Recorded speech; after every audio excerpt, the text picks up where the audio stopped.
बिस्मिल्लाहिर्रहमानिर्रहीम 6 क्लास का सबक नंबर 14 है, 14th है, अफ़साने सेहत।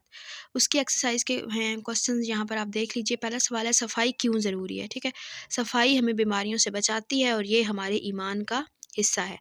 सेकंड क्वेश्चन है, अफ़साने सेहत का क्या मतलब है? अफ़साने सेहत से मुराद ऐसे तरीके हैं जो बीमारियों के फैलाव को रोक कर सेहत कायम रखने में मदद देते हैं।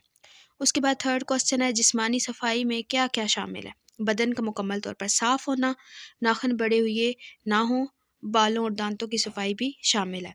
सवाल नंबर 4 है कि रसूलुल्लाह सल्लल्लाहु अलैहि वसल्लम ने सफाई के मुतालिक क्या इरशाद फरमाया? रसूल सल्लल्लाहु अलैहि वसल्लम ने इरशाद फरमाया, पाकीज़गी ईमान का हिस्सा है। उसके बाद है यहाँ पे जरासीम हमारे लिए क्यों नुकसानदेह हैं? जरासीम बीमारियों का सबब बनते हैं। ठीक है, उसके बाद आखिरी क्वेश्चन है कि दांतों की सफाई क्यों ज़रूरी है? तो इससे हम बीमारियों से बचते हैं और मुंह में नागवार बू भी पैदा नहीं होती। ठीक है, ये क्वेश्चन आंसर है हिफ्ज़ाने सेहत के। मज़ीद बाकी चैप्टर्स के भी चैनल पर मौजूद हैं, आप विज़िट कर सकते हैं। इजाज़त दीजिए, अल्लाह हाफ़िज़।